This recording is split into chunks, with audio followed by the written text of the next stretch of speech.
नमस्कार. Recipes with तारामध्ये तुमच्या सर्वांचं स्वागत आहे. तर आज आपण आहे ना पनीर मोमोज बनवणार आहोत, व्हेजिटेबल टाकून भरपूर असे. चला तर सुरुवात करू रेसिपीला. तर बघू रेसिपीसाठी लागणार साहित्य. इथे मी ना मैदा घेतला आहे, 1 वाटी घेतला आहे. आता ते आपल्या अंदाजानुसार घ्यायचं, आपल्याला किती करायचं त्यानुसार घ्यायचं आहे. इथे मी पनीर घेतलं आहे, ते पण असंच अंदाजेच घेतलं, म्हणजे आपल्याला जेवढ्या प्रमाणात काय त्यासाठी साहित्य त्याप्रमाणे घ्यायचे. पनीर घेतलं, त्यानंतर गाजर एकदम बारीक चॉप करून घेतले, कांदा पण एकदम बारीक करून घेतला आहे, चॉपरमध्ये टाकूनच घेतले सगळं. इथे आलं लसूण थोडी अशी बारीक बारीक कट करून घेतली. त्यानंतर कोबी घेतला आहे आणि शिमला मिरची घेतली आणि इथे ना काळी मिरी पूड घेतली आणि चवीनुसार मीठ घ्यायचे. आपल्याला सगळे ना चॉपरमध्ये घालून ना एकदम बारीक कट करून घ्यायचे, नाही तर मग चाकूच्या साह्याने एकदम बारीक कट करून घ्यायचे. सगळ्यात पहिल्यांदा ना मोमोजसाठी लागणारं पीठ आपण तयार करून घेऊ. मी इथे त्यामध्ये थोडं मीठ टाकते, मिक्स करून घ्यायचे आणि थोडं थोडं पाणी घालून यायचं आहे ना. लय घट्ट पण नाही आणि लय पातळ पण नाही, असं आपल्याला डोतर तयार करून घ्यायचं आहे. तर आता हे पीठ पण असं मळून झालं आहे, या अशा प्रमाणातच मळायचे. आणि झाकून ठेवू तोपर्यंत आपलं मोमोजमध्ये आतमध्ये भरायचं ते सारण आहे ना ते तयार करून घेऊ. इथे मी गॅसवर एक पॅन गरम करून घेतला, त्यामध्ये ना 1 चमचा तेल घातलं आणि त्यामध्ये आलं लसूण ना आपल्याला टाकून घ्यायचे. त्यानंतर त्यामध्ये बारीक कट करून घेतलेला कांदा, म्हणजे सगळ्याच भाज्या टाकून घ्यायच्या, आपल्याला काही जास्त परतवायचे नाही ना, त्याच्यामुळे सगळे टाकून घेतले तरी चालतं. शिमला मिरची, कोबी आणि जे आपण पनीर घेतलं ना ते हाताने असं मॅश करून त्यामध्ये घालून घ्यायचं.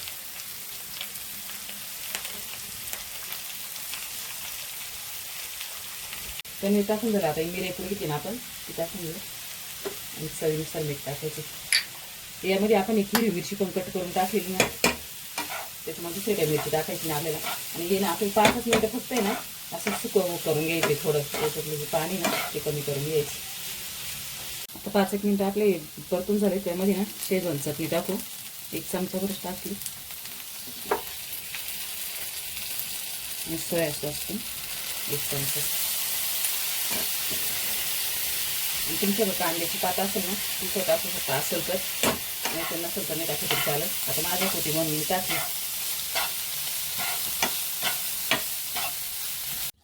आता हे पीठ पण आपलं चांगलं भिजले, ते ना चांगलं असं करून करून आहे ना आपल्याला खेचून खेचून असं चांगलं मळून घ्यायचं, म्हणजे आपले मोमोज आहे ना चांगले पांढरे शुभ्र होते. आता मी याचे 2 भाग करून घेते. मी काही एक लाटीत नाही बसणार, डायरेक्ट चपातीने लाटून घेणार आणि मग त्याची गोल आकारात कट करून घेणार. तर आता चपाती लाटून घेतली, 1 ग्लासच्या साह्याने मी न्यायची अशी गोल गोल तयार करून घेते. लहान मोठे तुम्हाला जे साईजचे पाहिजे त्या साईजचे कट करून घ्यायचे, कारण एक लाटायला खूप वेळ लागतोय. असे कट करून घेतले ना ते एका याच्यात भरपूर होते.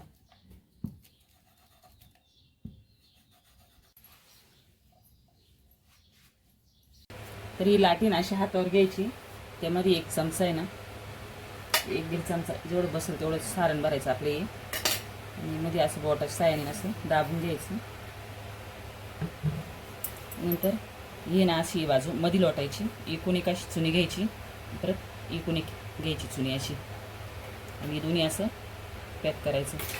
म्हणजे असं हाताने असं करून आहे ना मध्ये, मग इथं परत एक अशी चिमूट द्यायची, असं दाबून घ्यायचं. म्हणजे परत या साईडनं एक असं एक मिरी पाडायची, परत इकडच्या साईडनं सुद्धा आहे ना अशी अंगठ्याची साईड लोटून एक असं मिरी पाडायची, परत अशी एकूण एक परत अशी चिमूट घ्यायची. तर मी अशा प्रकारे मी शेवटपर्यंत आहे ना असे दाबून दाबून एक करून घेतलंय, आणि शेवटला पण आपल्याला दाबायचं नाही, परत वरती ना असं दाबून पॅक करून घ्यायचं. मी असा शेप देऊन घेतलाय, तुम्हाला वाटेल तसं तुम्ही वेगवेगळ्या आकारात त्याला शेप देऊन मोमोज तयार करू शकता. स्टीमरच्या भांड्याला ना वर मी तेल लावून घेतले, त्यामध्ये ना आता आपल्याला मोमोज ठेवून घ्यायचे. मी सगळे वेगवेगळ्या प्रकारात बनवले, तुम्हाला जसे वाटतं तसे शेपमध्ये तुम्ही बनवू शकता. आणि 10 मिनिटं आपल्याला स्टीम करून घ्यायची. जे पाणी गरम झाले त्यावर आपण हे ठेवून देऊ, झाकण ठेवून 10 मिनिटे स्टीम करून घेऊ. तर आता मोमोजची चटणी बनवून घेऊ. आपले मोमोज बनवून झाले. त्यासाठी मी इथे 3 ते 4 टोमॅटो घेतले, असे एकदम लाल पिकलेलेच घ्यायचे. इथे लसणाचे 5-7 पाकळ्या घेतल्या, आलं घेतलं अर्धा इंच आणि लाल मिरच्या सुकलेल्या ते घेतले. तर मी इथे पॅन गरम करून घेतला, त्यामध्ये 1 चमचा तेल घालते. त्यामध्ये आपण आलं लसूण घेतले ते पण घालायचे, मिरची पण घालायची आणि टोमॅटो पण घालायचे.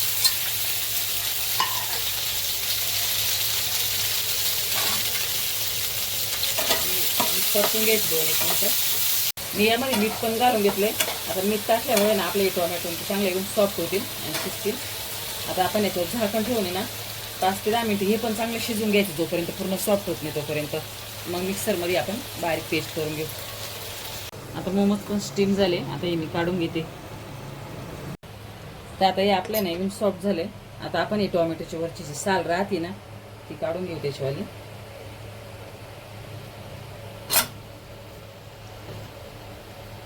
आता थंड झाले तर मिक्सरच्या भांड्यात घालून याची आता पेस्ट अशी करून घ्यायची आपल्याला.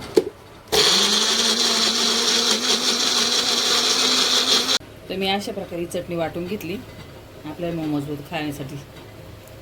तर मोमोज रेसिपी तयार झाली. तुम्ही पण अशा प्रकारे करू शकता, मोदकासारखे पण करू शकता आणि खूप छान अशी रेसिपी तुम्ही पण नक्की करून बघा. व्हिडिओला लाईक करा, चॅनलला सबस्क्राईब करा. चला तर भेटू अशा नवीन रेसिपी बरोबर. व्हिडिओ पाहिल्याबद्दल सर्वांचे धन्यवाद.